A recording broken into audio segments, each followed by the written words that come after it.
Olá pessoal, hoje vamos estar falando da Copa do Brasil de futebol masculino. O nosso grupo é composto pelo Bruno, por mim, o Luiz Otávio, o Nivaldo, o Rodrigo e o Samuel. Então vamos lá começar nossa apresentação. Bom, e dando início à nossa apresentação, vamos falar um pouco agora sobre a história da Copa do Brasil. A Copa do Brasil é uma competição organizada pela CBF, a Confederação Brasileira de Futebol, e a Copa do Brasil foi fundada no ano de 1989, mais precisamente o primeiro jogo dela foi no dia 19 de julho de 89. E inicialmente ela começou a ser disputada por apenas 32 equipes. E esse número de participantes variou muito até chegar no número certo que nós estamos hoje. E aí do lado temos a foto do primeiro campeão da Copa do Brasil, que foi o Grêmio. Essa aí é uma foto oficial do dia que eles foram campeões. A equipe que for campeã da Copa do Brasil tem uma vaga direta na Libertadores da América. E até 2013, as equipes que participavam da Libertadores não tinha vaga para disputar a Copa do Brasil, porque acontecia muito de coincidir jogos. E após 2013, as equipes que disputavam a Libertadores também foram inclusas na Copa do Brasil. O sistema de disputa da Copa do Brasil se dá no sistema de mata-mata, ou seja, ele é igual ao sistema de eliminatórias que o Denão ensinou pra gente na matéria de organização, no qual os dois times vão se enfrentar, só que no caso da Copa do Brasil vão ser em dois jogos. O primeiro jogo, um time vai ser o mandante do campo e no outro jogo o outro time vai ser o mandante. Dando um exemplo prático, se o São Paulo e Santos vão se enfrentar nas semifinais, o primeiro jogo vai ser no Morumbi, que seria o campo do São Paulo, e o segundo jogo vai ser na Vila Belmiro, que seria o campo do Santos.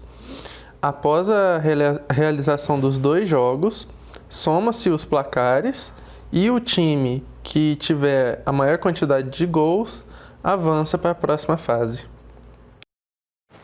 Em 1955, foi estabelecido que nas duas primeiras fases da competição, se o time visitante, ou seja, o time que está jogando fora de casa, vencesse por uma diferença maior ou igual a 3 gols no jogo de ida, que seria o primeiro jogo, ele seria classificado automaticamente para a próxima fase. Assim, usando de novo o exemplo de São Paulo e Santos para facilitar o entendimento. Se esse jogo fosse acontecer na primeira fase e o primeiro jogo sendo no Morumbi, que é a casa do São Paulo, e o Santos ganhasse de 3-0 ou 4-0 ou 4-1, seja qualquer placar que tivesse mais de 3 gols ou 3 gols de diferença, não haveria o segundo jogo na Vila Belmiro. No caso, o Santos já passaria diretamente para a próxima fase.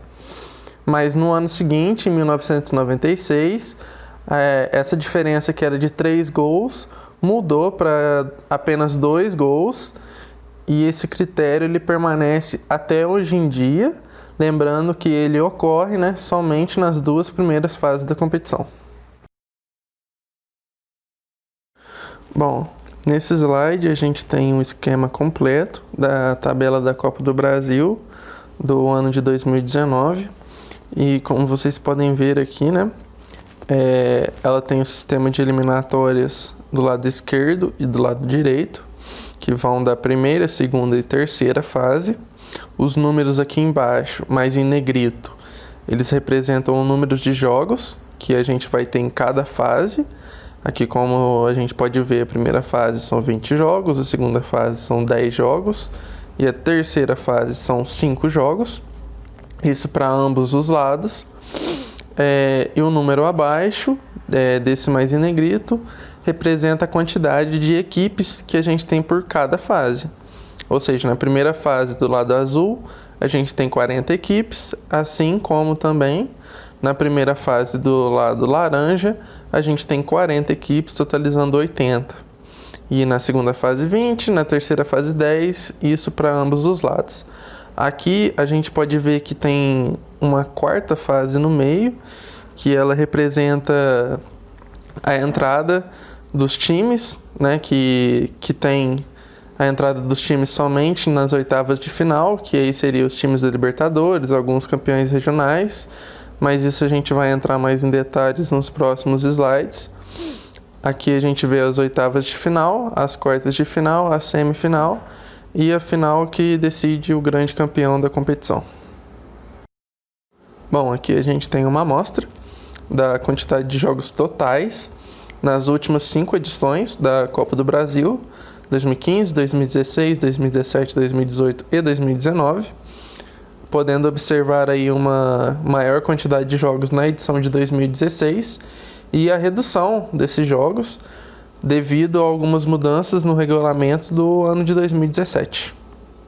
Bom, aqui a gente tem uma amostra da quantidade de jogos totais nas últimas 5 edições da Copa do Brasil, 2015, 2016, 2017, 2018 e 2019, podendo observar aí uma maior quantidade de jogos na edição de 2016 e a redução desses jogos devido a algumas mudanças no regulamento do ano de 2017. Bom, como funcionam os critérios de desempate da competição? Eles são utilizados caso haja uma vitória para cada time ou 2 empates. Os critérios são o saldo de gols, que seria a soma dos placares do jogo de ida e volta, ou a disputa por pênaltis, que acontece quando essa soma dos placares é igual, ou seja, 1-1, 2-2, 3-3, assim por diante. E em 1º de dezembro de 2017, acabou ocorrendo a abolição de um dos critérios de desempate que a gente tinha antes, que era o gol fora. Esse critério ele é utilizado e bastante conhecido em algumas competições grandes, como a Champions League, por um exemplo, e ele funciona da seguinte maneira: quando há a soma dos placares dos jogos e essa soma é igual, como por exemplo, como eu falei, 2-2 ou 3-3, o time que possui mais gols fora de casa, né, gols como visitante, ele tem esse critério de desempate e ele passa de fase da competição. E isso foi retirado, né, da Copa do Brasil. E hoje em dia, caso a soma dê igual, a partida será decidida nos pênaltis, independente do gol qualificado fora. Bom, pessoal, a partir de 2003, a Copa do Brasil passou a ser disputada por 86 equipes, entre os meses de março e novembro. Neste novo formato, 80 clubes disputam entre si um mata-mata até estarem somente 10 clubes, que se juntam assim, ao chegarem às oitavas de final, a outros 6 times.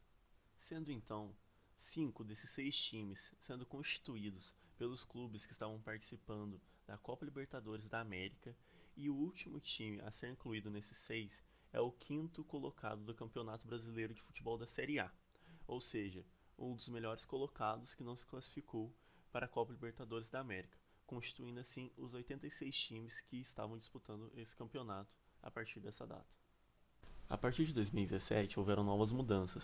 Esse campeonato passou a ser disputado por 91 equipes, pelas mudanças que ocorreram na Taça Libertadores da América, que agora contará com de 7 a 9 times brasileiros em sua competição, incluindo os campeões da Copa do Nordeste, da Copa Verde, do Campeonato Brasileiro de Futebol da Série B e possivelmente o campeão brasileiro da Copa Sul-Americana, ou o 7º colocado do Campeonato Brasileiro de Futebol da Série A.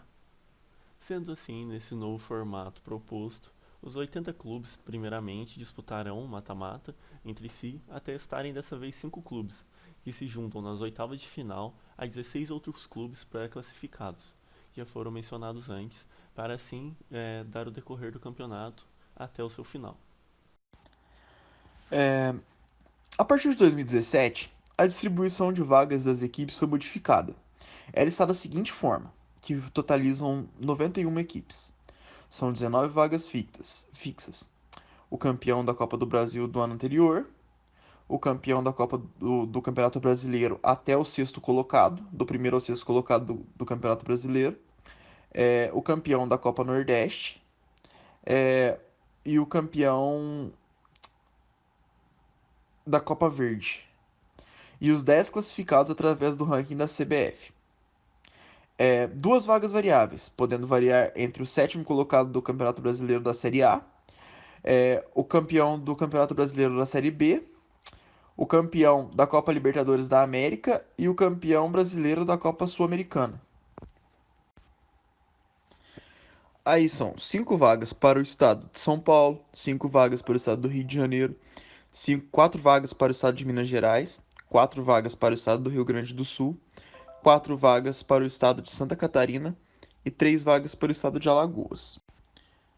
3 vagas para o estado da Bahia, 3 vagas para o estado de Ceará, 3 vagas para o estado de Goiás, 3 vagas para o estado de Mato Grosso, 3 vagas para o estado de Pará, 3 vagas para o estado de Paraná, 3 vagas para o estado de Pernambuco, 3 vagas para o estado de Rio Grande do Norte, 2 vagas para o estado do Acre.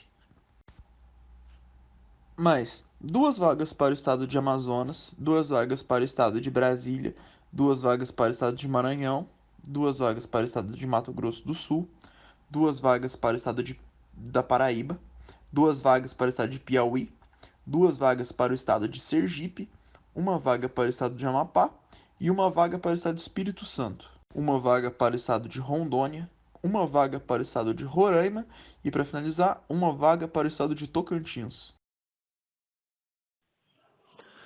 Então, galera, agora a gente vai falar um pouco sobre as formas de sorteio e as formas de disputa da Copa do Brasil de 2019.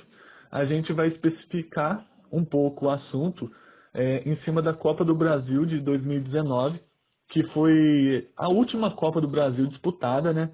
Sendo que a de 2020 agora não teve término ainda, né? Então a gente vai falar um pouco sobre a última Copa do Brasil, que foi a Copa do Brasil de 2019. Bom, eu vou falar um pouco sobre o regulamento da Copa do Brasil de 2019, né, que teve início no dia 5 de fevereiro e término no dia 18 de setembro. Bom, ela foi dividida em 8 fases, sendo as 2 primeiras fases jogos únicos, né, onde o campeão da Copa do Brasil se classifica para a Copa Libertadores da América de 2020 e a Supercopa do Brasil de 2020. Então, as 2 primeiras fases eram jogos únicos e depois, a partir da terceira fase, eram jogos de ida e volta, até na final da Copa, ou do torneio, né?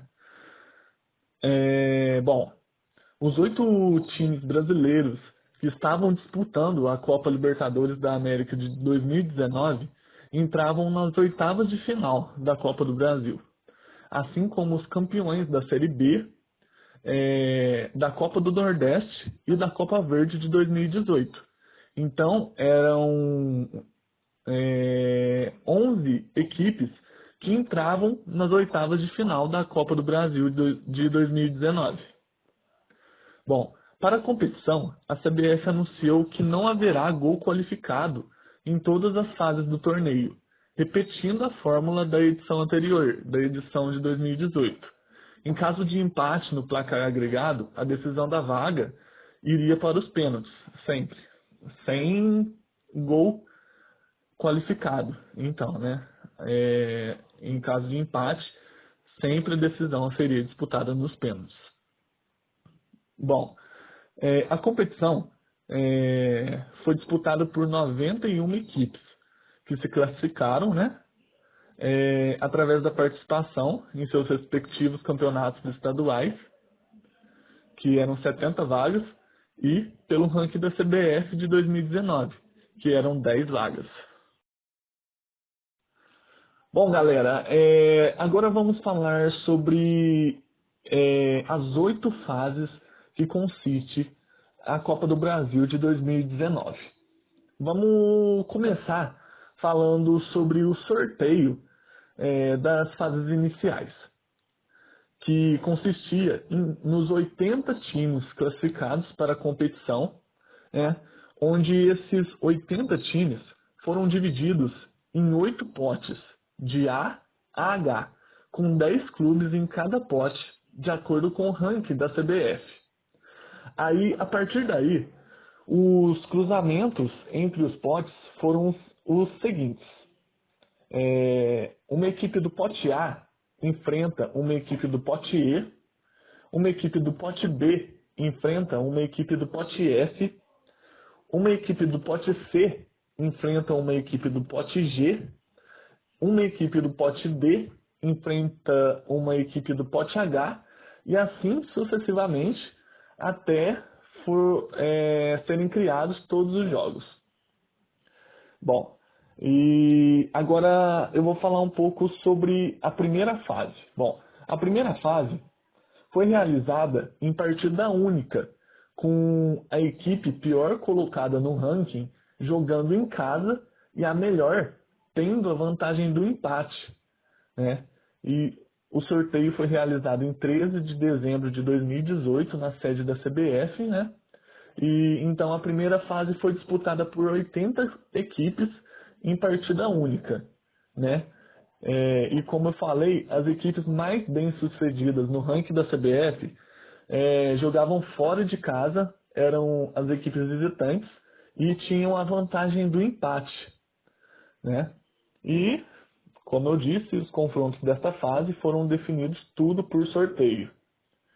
Bom, depois da primeira fase, sucessivamente a primeira fase, temos a segunda fase, é claro. Bom, a segunda fase foi disputada por 40 equipes vencedoras da fase anterior, também em partida única. Em caso de empate, a vaga seria decidida na disputa por pênaltis, né? Os confrontos desta fase seguiram o chaveamento pré-determinados da fase anterior. Então, as 40 equipes vencedoras da primeira fase se enfrentavam na segunda fase, né? Bom, depois da segunda fase, temos a terceira fase, né? A terceira fase foi disputada por 20 equipes vencedoras da fase anterior, em partidas eliminatórias de ida e volta.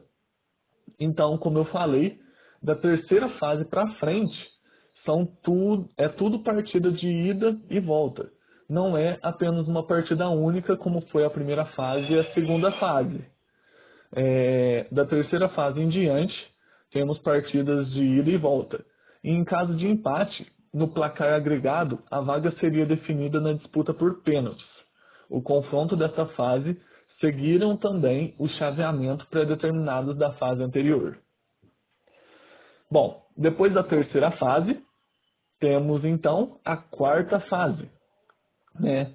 A quarta fase foi disputada por 10 equipes vencedoras da fase anterior, também em partidas eliminatórias de ida e volta, né? Porém, esses jogos não seguiram o chaveamento pré-determinado, né? Na quarta fase, as 10 equipes formaram um único grupo e houve um sorteio dos jogos, um segundo sorteio agora, né?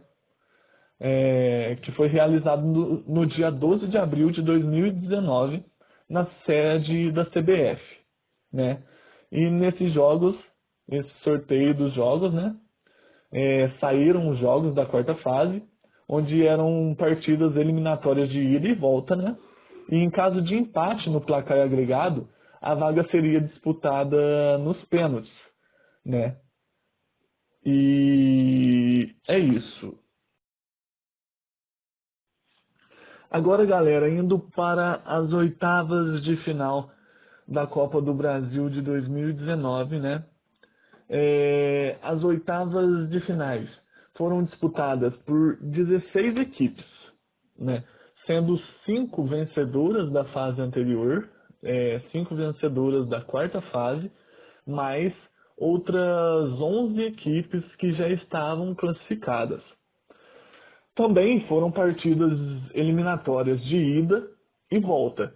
Em caso de empate no placar agregado, a vaga seria disputada por pênaltis, como sempre. O sorteio das oitavas de finais foi realizado na sede da CBF também, como sempre, onde no pote 1 possuía as 8 equipes que disputaram ou estavam disputando a Libertadores de 2019, e o pote 2 estavam as 3 equipes classificadas antecipadamente que não disputaram a Libertadores, né? Que essas 3 equipes era o campeão do Campeonato Brasileiro da Série B de 2018, o campeão da Copa do Nordeste de 2018 e o campeão da Copa Verde de 2018. No pote 2 tinha essas 3 equipes, mais as 5 equipes classificadas da fase anterior, da quarta fase, né? E teve o sorteio e foram criados os jogos das oitavas de final. Bom, depois disso temos as quartas de final, né? Onde para esta fase foi realizado um novo sorteio pela CBF. Todos os 8 clubes classificados num pote único, sem restrições de cruzamentos. Colocou tudo num pote único e sorteou os jogos, né? Onde tivemos os jogos das quartas de final, onde passamos para as semifinais, né? Que eram jogos já pré-determinados pelo chaveamento, né? Onde tivemos 2 jogos, né? Semifinais.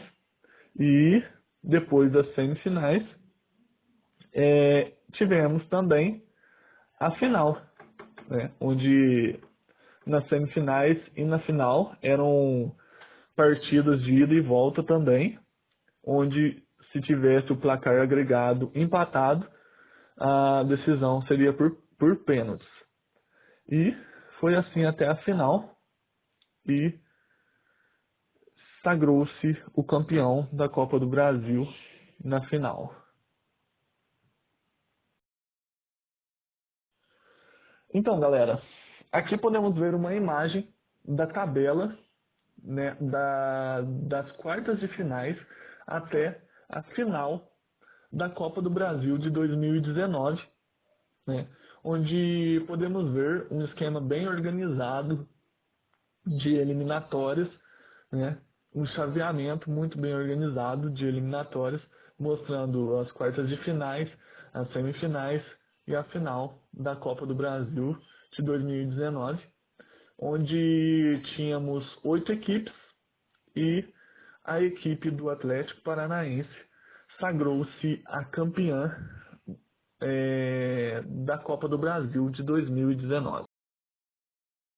Bom, agora falando da Copa do Brasil de 2020, que seria a Copa que se iniciou no dia 5 de fevereiro e iria até o dia 16 de setembro, ele acabou sendo paralisado por conta da pandemia do vírus Covid-19. A CBF acabou decidindo suspender temporariamente a competição. Não temos uma data prevista de volta ainda, mas o campeonato estava em sua terceira fase quando foi paralisado. O formato que ele seguiria seria o mesmo da competição anterior. E tanto o sorteio como as tabelas já estavam pré-definidas. Tudo já estava certinho para correr até o final do ano e que terminasse de forma correta, se não fosse a chegada desse vírus. E o campeonato estava se seguindo bem, tendo uma média de mais ou menos 4.000 pessoas por jogos, e tendo como artilheiro do campeonato até o momento o Léo Gamalho, da CRB. E vamos agora às curiosidades sobre a Copa do Brasil.